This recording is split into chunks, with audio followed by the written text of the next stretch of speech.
Hello बच्चों, कैसे हो? उम्मीद है आप सब स्वस्थ होंगे, मस्त होंगे और अपनी पढ़ाई कर रहे होंगे। आज हम हिंदी का एक महत्वपूर्ण व्याकरण पढ़ने वाले हैं जिसका नाम है अलंकार।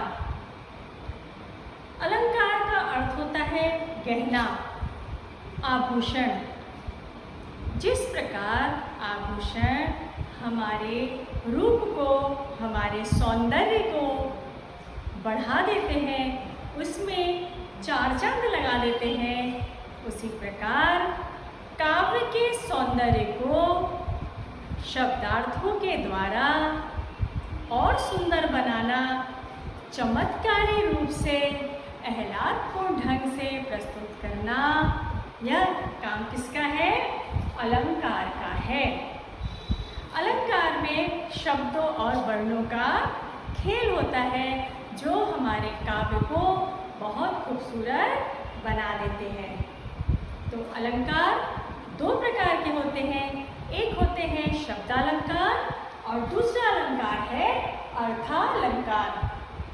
इसका विच्छेद करके देखते हैं। शब्दालंकार जिस काव्य में शब्दों के खेल द्वारा काव्य को अलंकृत किया जाता है, काव्य के सौंदर्य को बढ़ाया जाता है, वो शब्दालंकार कहलाते हैं।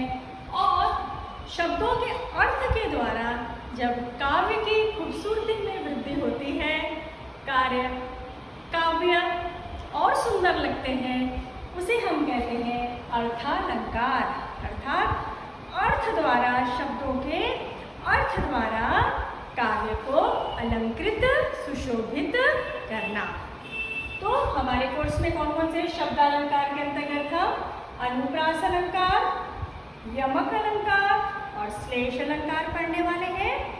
अर्थालंकार के अंतर्गत हम पढ़ेंगे उपमा अलंकार, रूपक अलंकार और उत्प्रेक्षा अलंकार। तो चलिए उदाहरण के द्वारा आपको ये सारे अलंकार विस्तार से मैं समझा रही हूँ। मिलकर हम काव्य के सौंदर्य अलंकार को पढ़ते हैं।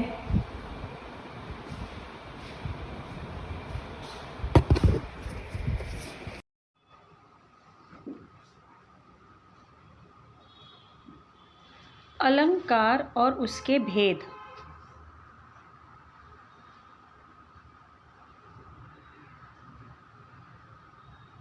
अलंकार दो प्रकार के होते हैं, शब्दालंकार और अर्थालंकार। जहाँ काव्य में किसी विशेष शब्द के प्रयोग से चमत्कार या उसके सौंदर्य में वृद्धि होती है, वहाँ शब्दालंकार होते हैं। अर्थालंकार जब काव्य में शब्दों के अर्थ से काव्य सौंदर्य में वृद्धि होती है, तब वहाँ अर्थालंकार होता है। शब्दालंकार तीन प्रकार के होते हैं, अनुप्रास अलंकार, यमक अलंकार और श्लेष अलंकार। अनुप्रास अलंकार का हम उदाहरण देखते हैं। चारों चंद्र की चंचल किरणें खेल रही हैं जल थल में।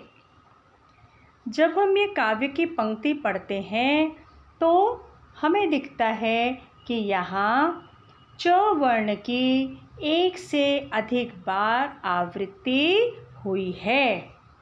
तो अनुप्रास अलंकार किसे कहते हैं? अनुप्रास अलंकार में जब काव्य में समान ध्वनियों, वर्णों की लगातार एक से अधिक बार आवृत्ति होती है, तो वहाँ पर अनुप्रास अलंकार होता है। अब अन्य उदाहरणों द्वारा भी इसे समझ लेते हैं। देख कर बाधा विविध बहु विघ्न घबराते नहीं, रहे भरोसे भाग्य के दुख भोग पछताते नहीं। इन पंक्तियों में व तथा भ वर्णों की आवृत्ति एक से अधिक बार हुई है, इसलिए यहाँ पर भी कौन सा अलंकार है? अनुप्रास अलंकार। दीन बंधु दुखियों का दुख कब दूर करोगे? ये पंक्ति जब हम पढ़ते हैं तो हमें दिखता है कि यहाँ पर दो वर्ण की आवृत्ति एक से अधिक बार हुई है, इसलिए यह भी अनुप्रास अलंकार का उदाहरण है। दूसरा हम देखते हैं यमक अलंकार। कनक कनकते सौगुनी मादकता अधिकाए, वाखाए बोराए नर वापाए बोराए। यहाँ पर हम क्या देख रहे हैं? एक कनक का अर्थ सोना और दूसरे कनक का अर्थ क्या है? धतुरा है। एक शब्द के दो अर्थ हैं, अतः यह यमक अलंकार है। एक बार फिर से देखते हैं। कनक कनकते सौगुनी मादकता अधिकाए, वाखाए बोराए नर वापाए बोराए। यहाँ पर जो कनक है, इस एक शब्द का एक से अधिक बार भिन्न भिन्न अर्थों में प्रयोग हुआ है। यहाँ पहले कनक का अर्थ है सोना और दूसरे कनक का अर्थ क्या है? धतुरा। यमक अलंकार को हम अन्य उदाहरणों द्वारा भी समझते हैं। काली घटा का घमंड घटा। यहाँ पर घटा शब्द का प्रयोग दो बार हुआ है और दोनों बार उसके अलग क्या है? अर्थ हैं। पहले घटा का अर्थ है बादल है तथा दूसरी घटा का अर्थ घमंड घटा, मतलब घमंड उसका क्या हुआ? कम हुआ। अतः यहाँ कौन सा अलंकार है? यमक अलंकार है। तीन बेर खाती थी वो, तीन बेर खाती थी। यहाँ बेर शब्द का एक से अधिक बार प्रयोग हुआ है और दोनों बार इसके अर्थ क्या हैं? भिन्न भिन्न है। पहला वाला जो बेर है तीन बेर, मतलब 3 टाइम्स, 3 बार, और जो दूसरी बार 3 बेर आया है उसका अर्थ है 3 फल वाला बेर। ठीक है। अब हम श्लेष अलंकार देख लेते हैं। श्लेष का अर्थ होता है छिपा हुआ।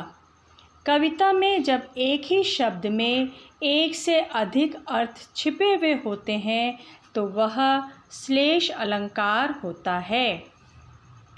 जो रहीम गतदीप की, कुल कपूत की सोए, बारे उजियारो करे, बढ़े अंधेरो होए। यहाँ बारे और बढ़े, इनके दो दो अर्थ छिपे हुए हैं। एक बारे का अर्थ है जन्म लेना और दूसरे का अर्थ है जलना। उसी प्रकार बढ़े का अर्थ है बड़ा होना तथा इसका दूसरा अर्थ है बुझना। तो श्लेष अलंकार क्या हुआ? जब एक ही शब्द में एक से अधिक अर्थ छिपे हुए होते हैं तो वह अलंकार श्लेष अलंकार कहलाता है। अब इसका एक और एग्जाम्पल देख लेते हैं। मंगन को देख पट देत बार बार है। मंगन मतलब मांगने वाला। पट, यहाँ पर पट के दो अर्थ हैं। पहला अर्थ इसका है वस्त्र और दूसरा इसका अर्थ है किवाड़, दरवाज़ा।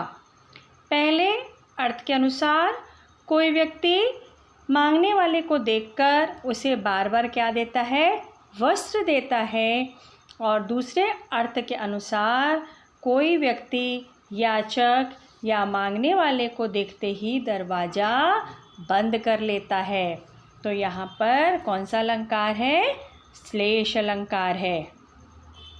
एक और एग्जाम्पल देखते हैं। रहीमन पानी राखिए, बिन पानी सब सून, पानी गए न उबरे, मोती मानुष चून। यहाँ पर पानी एक शब्द है और इसका अर्थ मोती, मानुष और चून, चून मतलब आटा, इनके लिए अलग अलग अर्थ के रूप में प्रयोग हुआ है। जैसे मनुष्य के संबंध में पानी का अर्थ सम्मान है, मोती के संदर्भ में पानी का अर्थ चमक है तथा आटे या चून के संदर्भ में पानी का अर्थ जल है। अतः यहाँ श्लेष अलंकार का प्रयोग हुआ है। अब हम आते हैं अर्थ अलंकार की तरफ। अर्थालंकार, जब काव्य में शब्दों के अर्थ से काव्य सौंदर्य में वृद्धि होती है तब वहाँ अर्थालंकार होता है। अर्थालंकार 3 प्रकार के होते हैं: उपमालंकार, रूपक अलंकार और उत्प्रेक्षा अलंकार। अब ये उपमालंकार क्या होता है? उपमा का अर्थ होता है समानता दिखाना। जब किसी व्यक्ति या वस्तु आदि के स्वभाव, स्थिति, रूप और गुण आदि की तुलना या समानता किसी अन्य व्यक्ति या वस्तु के साथ की जाती है तब वहाँ उपमा अलंकार होता है। उदाहरण देखते हैं। उषा सुनहले तीर बरसती, जय लक्ष्मी सी उदित हुई। लक्ष्मी सी, लक्ष्मी के समान। तो यहाँ पर कौन सा अलंकार है? उपमा अलंकार। और उपमा अलंकार में तुलना के लिए इससा, उसके सी, उससे ऐसे योजकों का प्रयोग किया जाता है। अन्य उदाहरण देखते हैं उपमा अलंकार के।